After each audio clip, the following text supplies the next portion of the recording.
हाय developers. सो अब हम लोग बात करने वाले हैं रिएक्ट नेटिव के अंदर JSX के बारे में। और मैंने यहाँ पे एक लाइन लिखी है, power house of react native. ये लाइन बिल्कुल सही है। अगर हमारे पास JSX नहीं होती तो react native and react JS के अंदर कोड करना बहुत मुश्किल होता, हमें बहुत ही कॉम्प्लिकेटेड कोड लिखना पड़ता। और इसकी हेल्प से हमारा कोड सिंपल हो जाता है, हमारा टाइम भी बचता है और इजीली हम लोग react native and react JS के कोड को समझ पाते हैं। जी हाँ, JSX रिएक्ट नेटिव और रिएक्ट जेएस दोनों के अंदर यूज होती है और ये इनबिल्ड होती है, हमें इसको अलग से इंस्टॉल वगैरह करने की कोई जरूरत नहीं होती है। अब आप एक क्वेश्चन पूछ सकते हो कि आपने इतने सारे फीचर बता दिए, ये सीखने में काफी कॉम्प्लिकेटेड, काफी मुश्किल है क्या?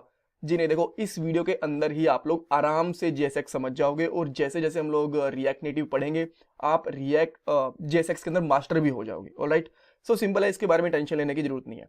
सबसे पहले मैं आपको बताऊंगा JSX होती क्या है, इसके एग्जाम्पल लेंगे और कुछ इंटरेस्टिंग फैक्ट्स बताऊंगा आपको JSX के बारे में।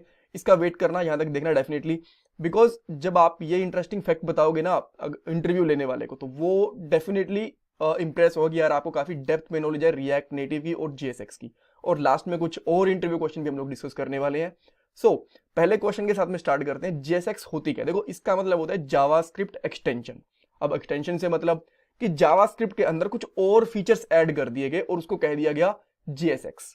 ऑलराइट, बट इसका फायदा क्या है? इसका फायदा ये है कि आप जावास्क्रिप्ट के अंदर ही HTML का कोड लिख पाते हो। ऑलराइट, तो क्या हम लोग पहले JSX से पहले जावास्क्रिप्ट के अंदर HTML का कोड नहीं लिख पाते थे? और HTML बीच में कहां से आ गया? हम लोग तो रिएक्ट नेटिव की बात कर रहे हैं। देखो जब मैं यहाँ पे JSX की बात कर रहा हूं ना, तो आप ये कह सकते हो कि जो ये वाला कोड है ना, ये मैं HTML समझ के बोल रहा हूँ। ठीक है, मुझे पता है कि ये रिएक्ट नेटिव के टैग्स हैं, रिएक्ट नेटिव के कंपोनेंट्स हैं, बट जब हम लोग बात करते हैं रिएक्ट जेएस की तो यहाँ पे HTML आता है।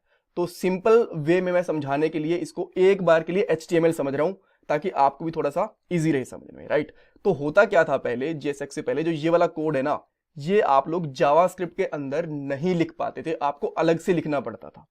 ऑलराइट, सो बट कैसे लिखते थे, मैं यहाँ पे आपको छोटा सा एग्जांपल दिखा रहा हूँ। अगर आपने थोड़ा बहुत भी जावास्क्रिप्ट के ऊपर काम करा है ना, तो आप लोगों ने चीजें डेफिनेटली देखी होंगी, gate element by ID, inner HTML और gate element by class, inner text, ऐसी चीजें। तो पहले हम लोग क्या करते थे, HTML के पेज के अंदर ऐसे स्क्रिप्ट टैग बनाते थे या फिर HTML की अलग से फाइल बनाते थे और JS की अलग से फाइल बनाते थे और उन दोनों को कंबाइन करते थे इस तरीके से, उसकी आईडी की हेल्प से, जैसे कि आईडी डेमो ले ली इसकी, और या फिर क्लास के बेस के ऊपर इस तरीके से करते थे। इन दोनों को मिक्स मैच नहीं कर पाते थे। कभी भी आप लोग इस स्क्रिप्ट टैग के अंदर HTML नहीं लिख पाओगे। एक अलग से पेज बना के देखना जहां पे रिएक्ट नेटिव या फिर रिएक्ट जेएस की एक्सटेंशन वगैरह इंस्टॉल ना हो, डायरेक्टली एक स्क्रिप्ट टैग बना के देखना, उसमें HTML लिखने की कोशिश करना, या फिर एक JS का पेज बनाना सिंपली, उसके अंदर HTML लिखने की कोशिश करना, एरर आएगा, आप नहीं लिख पाओगे। ऑलराइट, सो यही फीचर है JSX का कि ये जावास्क्रिप्ट के अंदर ही HTML एलिमेंट्स को अलाउ करती है। और अगर मैं स्पेसिफिकली रिएक्ट नेटिव की बात करूं तो इस तरीके हमारे कंपोनेंट्स को जावास्क्रिप्ट के अंदर अलाउ करती है। ऑलराइट, आ गया समझ में? अब इसका फायदा क्या है? आप बोलोगे ठीक है अलाउ करती है, देखो मैंने जैसे अभी बताया। अब पहले क्या था, मान लो आपको यहाँ पे कुछ वेरिएबल प्रिंट करना है, कुछ फंक्शन रिटर्न करवाना है, कोई कंडीशन लगानी है, तो आप पहले उस एलिमेंट को एक आईडी देते या फिर एक क्लास देते, उसको स्क्रिप्ट टैग के अंदर लिखते और बाद में उसके अंदर कुछ ना कुछ प्रिंट करवाते और उसमें डॉट इनर HTML या फिर इनर टेक्स्ट की हेल्प से उसमें फोर्सफुली वो वेरिएबल पुश करते। बट यहाँ पे आपको ऐसा करने की बिल्कुल भी जरूरत नहीं है। ये कैसे यूज होती है, क्या सिंटैक्स होता है, मैं आपको अभी दिखाता हूँ। देखो मैं इस वाली साइड को हाइड कर लेता हूँ। ठीक है, डेफिनेशन आपको समझ में आ गई ना? ये जावास्क्रिप्ट की एक एक्सटेंशन होती है जो हमें अलाउ करती है HTML टैग्स को और रिएक्ट नेटिव टैग्स को जावास्क्रिप्ट के अंदर लिखने के अंदर। ऑलराइट, सो देखो अब मान लो कि मेरे पास एक वेरिएबल है, मैं यहाँ पे स्टेट प्रोप्स नहीं पढ़ा रहा। अगर आपको रिएक्ट जेएस का थोड़ा आइडिया तो आप लोग बोलोगे कि अभी वो क्यों नहीं बताया, क्योंकि मैं स्टेप बाय स्टेप चल रहा हूँ। राइट, तो मान लो आपके पास एक कॉन्स्टेंट है, ठीक है, जिसका यहाँ पे नाम है अनिल, सॉरी कॉन्स्टेंट है यहाँ पे नेम, और इसकी अंदर हम लोगों ने वैल्यू डाल दी अनिल। अब कॉन्स्ट के जैसे मैं लेट भी ले लेता हूँ ताकि मैं अच्छे से समझा पाऊँ आपको।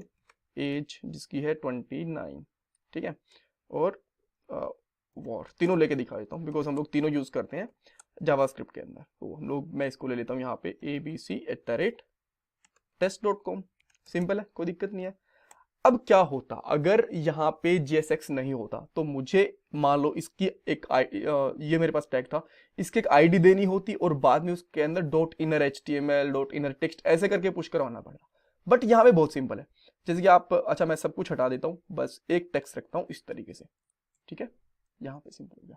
अब आपको करना क्या है, यहाँ पे जो नॉर्मल HTML लिखा हुआ है ना, इसको हटा दो साफ साफ, और यहाँ पे सिंगल करली ब्रेसेस लगा दो और इसके अंदर डाल दो नेम। जैसे ही नेम डालोगे तो आप देखोगे यहाँ पे प्रिंट हो गया, परफेक्ट, कोई दिक्कत नहीं है। ये हमने इससे बाहर डाला है इस तरीके से, जो हमारा फंक्शन था ऐप वाला। अगर ये इसके अंदर होता तो क्या दिक्कत होती क्या कोई? मैं इसको यहां से उठा के, एक सेकेंड यार, हाँ इसके अंदर मैं रख देता हूँ, ठीक है, मैं इसको सेव करता हूँ, तो कोई दिक्कत होती क्या? बिल्कुल भी दिक्कत नहीं होती, बिल्कुल परफेक्टली चलता है। जस्ट मैं अभी के लिए आपको बाहर निकाल के दिखा रहा था, अंदर भी हम लोग इस तरीके से कर सकते हैं, ठीक है। अब मान लो आपको एज भी लगानी थी, तो आप सिंपली कर सकते थे एक और ओपन और यहाँ पे डाल दो एज, तो आपकी यहाँ पे एज आ जाएगी, ठीक है। सेम इसी तरीके से अगर आपको ईमेल आईडी डालनी है तो यहाँ पे डाल दो ईमेल आईडी, ईमेल डाल दिया आपने। अगर आपके पास एक फंक्शन है, मान लो आपके पास एक फंक्शन है, इसके अंदर मैं इसका नाम रख देता हूँ, मैं नॉर्मल फंक्शन बनाता हूँ, ठीक है, जो हम लोग सिंपल तरीके से बनाते थे पुराने तरीके से, फ्रूट नाम से मैंने फंक्शन बनाया और इसने रिटर्न कर दिया यहाँ पे एप्पल, एप्पल फ्रूट हो गया, इसने रिटर्न कर दिया। अब मैं यहाँ पे सिंपली लिख रहा हूँ फ्रूट, और यहाँ पे आप देख सकते हो इसका आउटपुट हमें यहाँ पे मिल गया, परफेक्ट। और भी बहुत सारी चीजें हैं, अगर आपके पास दो वेरिएबल है, आपको डायरेक्टली कुछ ऑपरेशन परफॉर्म करना है, जैसे आप 100 + 20 को ऐड करना चाहते हो तो यहाँ पे ऐड हो जाएंगे, ठीक है, 120 हो गए। इनको आप डिवाइड करना चाहो, मल्टीप्लाई करना चाहो, सब्ट्रैक्ट करना चाहो, सब कुछ हो सकता है, राइट। अच्छा, उसके बाद यहाँ पे कंडीशंस भी लग सकती हैं, जैसे मैं आपको बताता हूँ, आप यहाँ पे कंडीशन लगाना चाहो, लेट्स से कि अगर जो एज है वो ट्रिपल इक्वल टू यूज कर लेते हैं 29, अच्छा 39 है, 39 लिखी हुई है हमने, अगर 39 है एज, ठीक है, तो यहां पे कर दो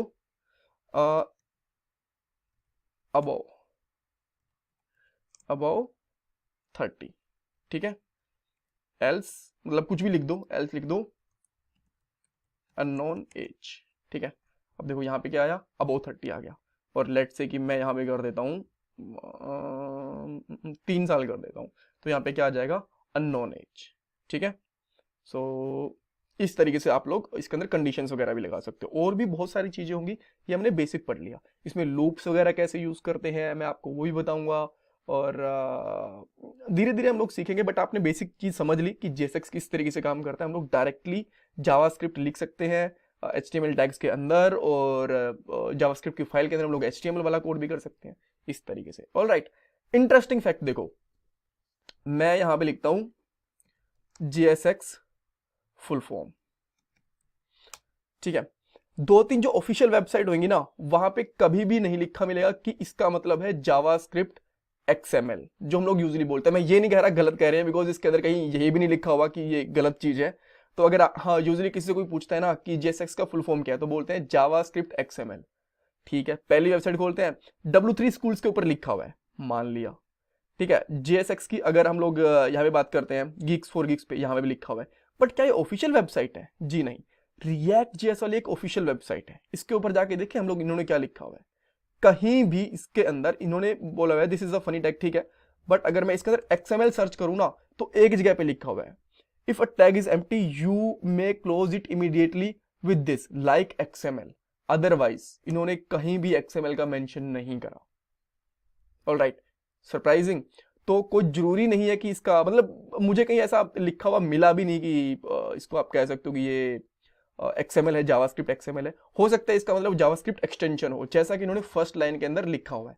अगर आप यहाँ पे आओगे ना, तो यहाँ पे इन्होंने सिंपली लिखा हुआ है it is the syntax extension of JavaScript. तो X को बहुत बार एक्सटेंशन भी बोल देते हैं। आप ये बोल सकते हो कि यार ये तो E से स्टार्ट होता है, एक्सटेंशन X से स्टार्ट होता है, एक्सटेंशन तो E से स्टार्ट होती है, बट ये तो X है।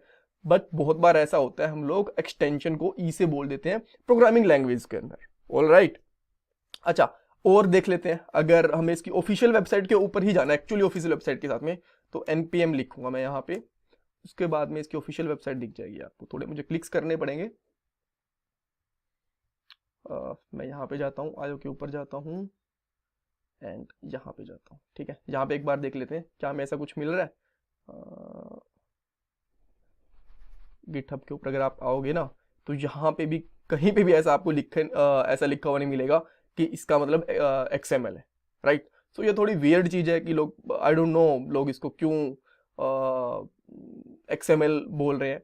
बट एनीवेज आप मुझे बता सकते हो कि अगर आपको कहीं ऑथेंटिक सोर्स मिल रहा है कि नहीं मिल रहा, कि ये XML है कि नहीं है। सो इसके अंदर इंटरेस्टिंग फैक्ट तो यही था कि बहुत से लोग इसको बोलते हैं कि इसकी फुल फॉर्म JSX मतलब जावास्क्रिप्ट XML है, बट ये हो भी सकता है, नहीं भी हो सकता। तो अगर आपसे कोई इंटरव्यू के अंदर ऐसा पूछता है ना कि इसकी फुल फॉर्म बताओ, तो आप कह सकते हो देखो सर, यूजुअली इसको बोलते हैं कि जावास्क्रिप्ट XML, बहुत सी वेबसाइट के ऊपर है, बट ऑफिशियल डॉक्यूमेंटेशन के अंदर कहीं भी ऐसा मेंशन नहीं है कि इसकी फुल फॉर्म जावास्क्रिप्ट XML है। चांसेस हैं कि इसकी जो फुल फॉर्म होगी वो जावास्क्रिप्ट एक्सटेंशन होगी, राइट। So that's all. और इसके अलावा कुछ इंटरव्यू क्वेश्चन ऐसे पूछे जा सकते हैं कि XML का यूज क्या है, और क्या आपको XML अलग से इंस्टॉल करनी पड़ती है। जी नहीं, ये इसके अंदर ही होती है। और उसके बाद में ये पूछ सकते हैं कि आप जहाँ पे HTML टैग्स लिखते हो क्या उसके अंदर फंक्शन बना सकते हो। जी नहीं, यहाँ पे आप फंक्शन कॉल कर सकते हो, बना नहीं सकते, बना इसके बाहर सकते हो, इवन इसके अंदर भी बना सकते हो यहाँ पे। बट जब रिटर्न स्टेटमेंट आ जाती है ना, और आप टैग लिखते हो इस तरीके से करली ब्रेसिस के साथ में, तो इसके अंदर आप लोग फंक्शंस बना नहीं सकते, बस कॉल कर सकते हो। All right, so that's all for this part. और अच्छा, सिंटैक्स पूछ सकते हैं आपसे। सो सिंटैक्स आप कह सकते हो कि सिंपली डबल करली ब्रेसेस होती हैं, इनके अंदर आप लोग कोई भी जावास्क्रिप्ट का कोड लिख सकते हो, ठीक है।